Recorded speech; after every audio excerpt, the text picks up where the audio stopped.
Hi, it's Chris Hamilton here with salestipaday.com, www.salestipaday.com, and today I am talking with Mark Ruthenberg from FoundLocally.com media, and Mark has created a website that's being used extensively across Canada, and in fact is now moving his platform over to a mobile application or a mobile site or mobile version of his current website.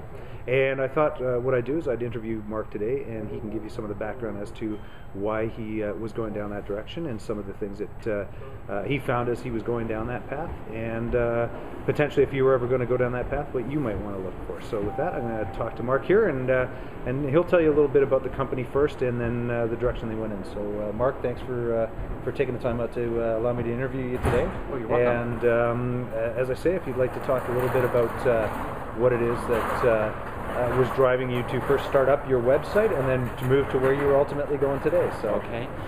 The story behind FoundLocally.com, it's actually my second web venture. I've been in the internet business since 1995 and started a community information site back then called You Wanna What, and we shut that down after 2 years because we couldn't find a way to have it make money. In 1999, we launched FoundLocally.com, which is the same basic idea, a community information site, but we realized we wanted to add in a strong business directory that is maintained by the businesses themselves, where businesses add their listings, link to their websites, post news, jobs, events, coupons on sales, and consumers can post ratings and reviews. Now, we didn't launch with all of that. We started just in Calgary, had just the local information in the business directory, and when we had a good month in terms of ad revenues, we would expand into other cities, we would add some functionality.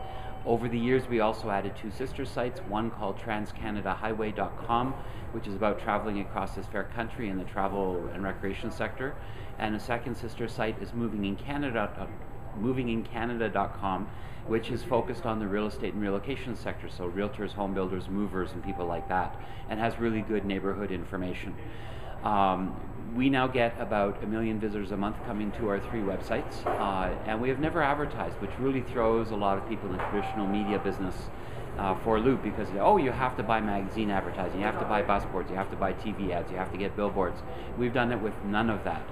We haven't spent a single dollar on traditional media advertising in the 11 years we've been in business. How did you actually manage to accomplish that? That was one of the things that I found fascinating when I first met you. Was it more word of mouth or word of mouse, I guess? We like to use the phrase word of mouse. Yeah. What we did was with You Wanna What, I spent about $250,000 on advertising over a 9-month period in the Calgary marketplace. We had phenomenal market awareness, according to and brand awareness according to our market research studies. At the point when only 5% of Calgary households had internet access, we had 70% of households knew who we were. What I realized, though, was that it was a money pit. Every month you had to buy ads to keep that awareness, so you had to spend money on TV, spend money on radio, spend money on magazine ads, just to keep the level of traffic and keep the level of awareness. By the time we launched FoundLocally, we realized search engines like Google and Microsoft were growing, or not, Google wasn't around in 1999. Alta Vista, Microsoft, and Yahoo were growing to a point we realized by creating really good content and focusing our website and our meta tags to make sure the search engines recognize the quality and depth of our website, we would rank well on those search engines. Over the years, we've done very well with search engine marketing, and I should also differentiate between paid marketing, what people typically call SEO, and organic marketing, where it's just our content speaks for itself. We have never done any SEO, paid search engine marketing. We just have very good content, large website. We have lots of traffic, lots of other sites linking to our website, which means our organic rankings just stand on their own merits. And when Google came along, we tweaked our website a little bit to optimize for Google. It turned out they're the #1 website on the planet now, and we've done very well with them. And that kind of fits in with our move to having a mobile version of our website. Over the last year, we've seen a lot more people moving to their iPhones and their Blackberries and the Google Android handheld devices. And so we saw there was a change in the way people were using our website. We did a market research study through a market research course and program at Mount Royal University, and they gave us some guidance in terms of what we should do. And what their survey pointed out was that the number one app on every mobile device, whether it's a BlackBerry, whether it's an iPhone, whether it's an Android, is Google. So that if we rank well on Google already as a website, we will automatically rank well on Google as an app on every smartphone. So this is probably a reason why you chose to not go the app route as opposed to just you go the platform route instead, correct? The app is a good way to have a standalone commodity that you can sell. Like if you sell an app for 99 cents, or I've seen them as much as 10 or 15 bucks. It makes a lot of sense. What we found in our competitive research was the other people who had information apps like us, they either had really crappy information, really small doses, like I saw a website for parks in Calgary, parks in Ottawa, ski hills across Canada, where they might have 200 items of information, and you'd go click, click, click, click to get at any piece of information. Whereas our site, we have over 50,000 pages of content, and for us to have click, click, click way of navigating through the site would just add complexity and add just make it slower for people to access the broad range of information we have. So we wanted to have a website that looked and worked very much like our desktop application, our desktop version, but was available and accessible on a smartphone. But we didn't want to, A, charge for it because we make our money from advertising, and B, we wanted to make sure people could have access to all of the types of information we have on our website. For example, if you are trying to complain to any elected official in your area, we have all the members of parliament, the MLAs, MPPs in Ontario, the municipal and school board officials. We have their contact information, their emails, and their phone numbers. So you basically click complaint, done. We have information about parks, the ski hills, the movie listings, all basically a mouse click from the homepage. So it's very fast and accessible. We're not trying to hide how little information we have behind a lot of layers of web interface or app interface. Mm-hmm. We want to make it as accessible as quickly as possible. Gotcha. So that's the reason why. And also it ends up saving us a lot of money because we don't have to program in a completely different environment for the app. And also, we don't have to have a different app for each environment. We don't have to have a Google app, an iPhone app, an Android app, et cetera, et cetera. We just have to have the one web interface. So I'd imagine that'd be a kind of a gotcha as you start going down this path. And some people are going to be watching this are thinking about going the mobile world because obviously it is the future. It is now, and that's where it's going.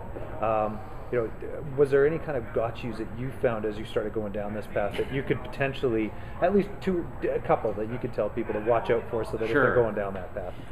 Probably the number one thing is that you can't simply take your website and change the style sheets.